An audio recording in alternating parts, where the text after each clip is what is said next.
Γεια σας και καλώς ήρθατε σε ένα debate πολιτικών με Google Hangout. Είμαι η Κατερίνα Μπακογιάννη, στα γραφεία του Protagon.gr και καλωσορίζουμε τον κύριο Γιάννη Ραγκούση από το ΠΑΣΟΚ στο Υπουργείο Άμυνας. Γεια σας κύριε Ραγκούση.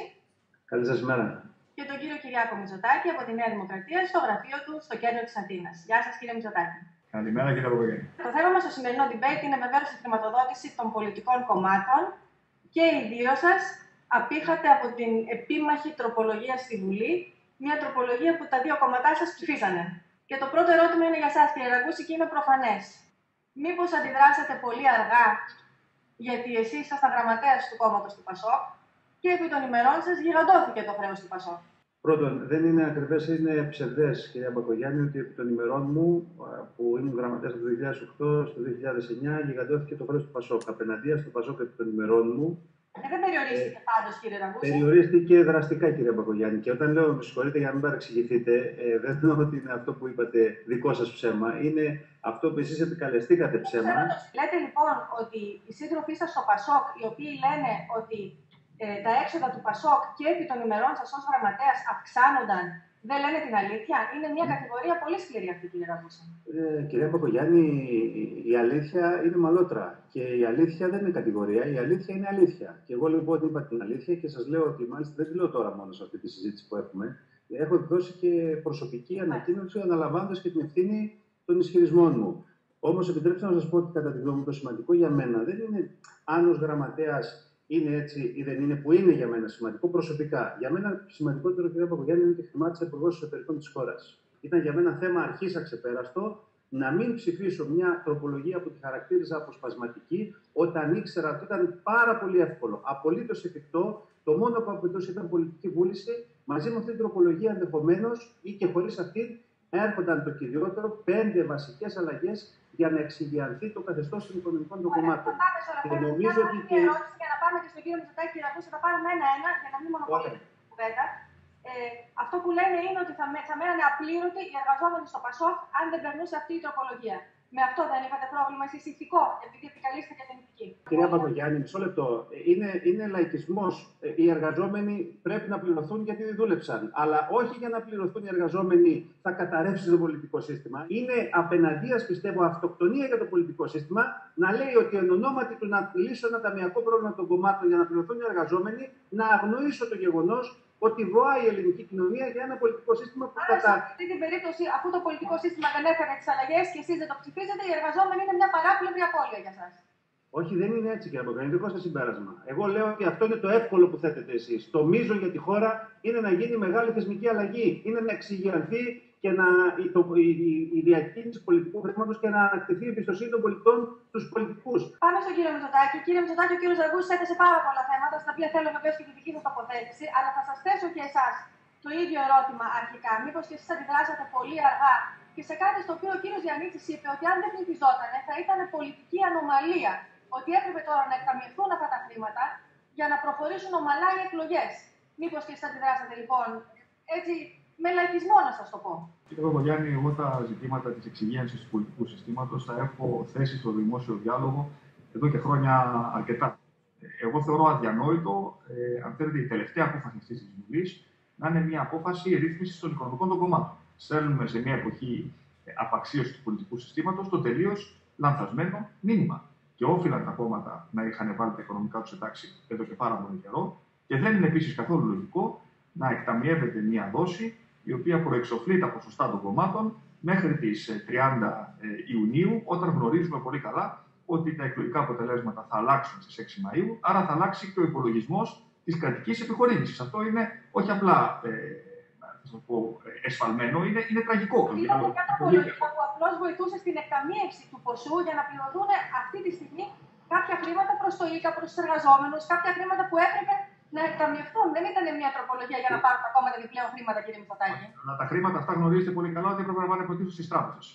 Δηλαδή θα πάρουν οι τράπεζες πριν από τα χρωστούμενα, κύριε Μητσοτάκη, πρώτα οι τράπεζες και μετά οι εργαζόμενοι? Κύριε Μπακογιάννη, δεν μπορεί τα κόμματα να έχουν διαφορετική μεταχείριση από την μεταχείριση την οποία έχει οποιαδήποτε επιχείρηση από τη χώρα. Ωραία. Το κύριο ερώτημα είναι αν πρέπει να αποκρατικοποιηθούν τα κόμματα τελείως. Δηλαδή να μην παίρνουν καθόλου χρήματα από τον κρατικό προϋπολογισμό. Θα ρωτήσω πρώτα εσάς, κύριε Ραγκούση. Κύριε Παπαγιάννη, εγώ πιστεύω ότι πρέπει να επανέλθει στα κόμματα η ανάγκη και η υποχρέωση, η υπαρξιακή τους υποχρέωση, να μην είναι απολύτως εξαρτημένα από τον κρατικό προϋπολογισμό. Θα σας έλεγα ψέματα αν σας έλεγα ότι αυτή τη στιγμή είναι εφικτό στην Ελλάδα να περάσουμε από τη μια μέρα στην άλλη σε ένα καθεστώς όπου τα κόμματα δεν θα χρηματοδοτούνται από τον κρατικό προϋπολογισμό.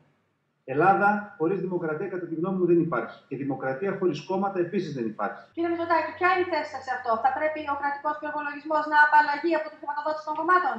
Όχι πλήρως, αλλά είναι εφικτό σε πρώτο στάδιο να μειωθεί η χρηματοδότηση των κομμάτων κατά 50%. Να κοπεί στη μέση, ώστε να δοθεί κίνητρο στα κόμματα να αναζητήσουν και άλλες πηγές χρηματοδότησης.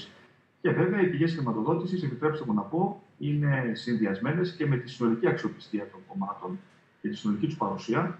Άρα, για να μπορέσει να ζητήσει, αν θέλετε, πολλές μικρές πηγές χρηματοδότησης, όπως γίνεται, αν θέλετε, στο εξωτερικό ή γίνεται στην Αμερική, και είναι ο πιο υγιής τρόπος χρηματοδότησης των κομμάτων, θα πρέπει να εκπέμπεις και ένα πολιτικό λόγο και ένα μήνυμα το οποίο να είναι ελκυστικό στην κοινωνία και να ξαναγίνουν τα κόμματα, αν θέλετε, αγαπητά. Άρα, αυτό είναι ένα συνολικό πακέτο.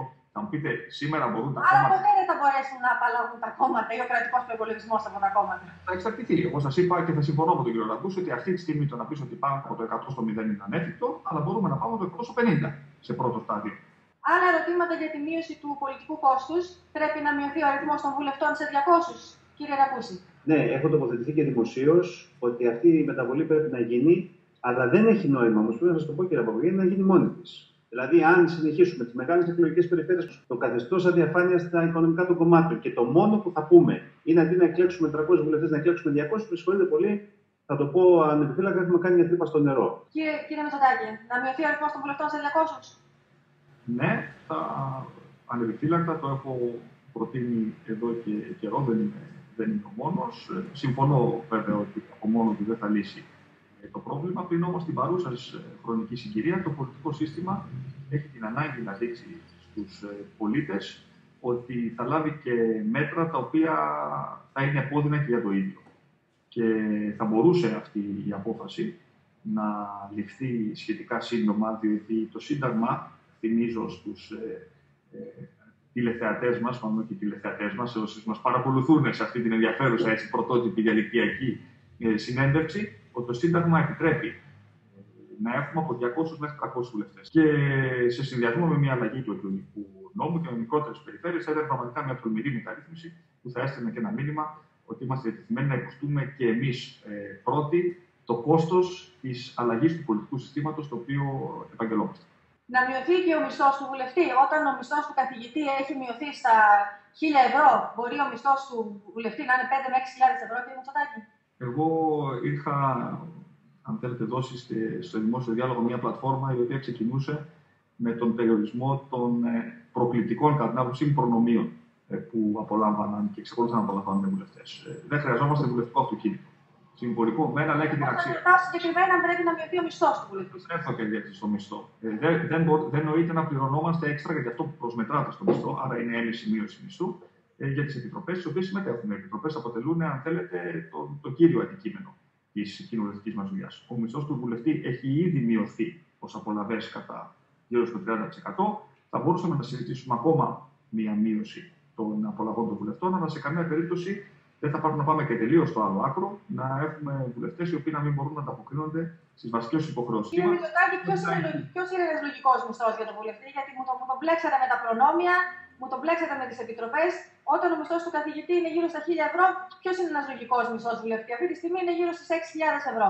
Η διαφορά, δεν θα σας πω κάποιο συγκεκριμένο νούμερο, η διαφορά, κύριε Παπαγιάννη, μεταξύ του βουλευτή και του καθηγητή, και θα πρέπει να την εξηγήσουμε, είναι ότι ο βουλευτής έχει σημαντικά έξοδα τα οποία έχουν να κάνουν με την δραστηριότητά του, με τη δουλειά του. Τα οποία ενδεχομένως κάποιος ο οποίος απλά παίρνει ένα μισθό και τον πηγαίνει στο σπίτι του να μην έχει. Αυτό που νομίζω ότι καταλαβαίνουν όσοι παρακολουθούν αυτή την κουβέντα είναι ότι αυτά τα χρήματα δεν τα παίρνουμε και τα πηγαίνουν σπίτι μας. Ένα μεγάλο κομμάτι καλύπτει τις δαπάνες, τις πολιτικές και την ανάγκη λειτουργίας μας. Κύριε Ραγκούση, να μειωθεί ο μισθός του βουλευτή? Εγώ θέλω ως πολίτης τώρα, για να μην παρεξηγούμαστε, και όχι ως ενεργεία βουλευτής, αυτός ή αυτοί που θα είναι αύριο βουλευτές να μπορούν να καλύπτουν τις δαπάνες τους, πρώτον.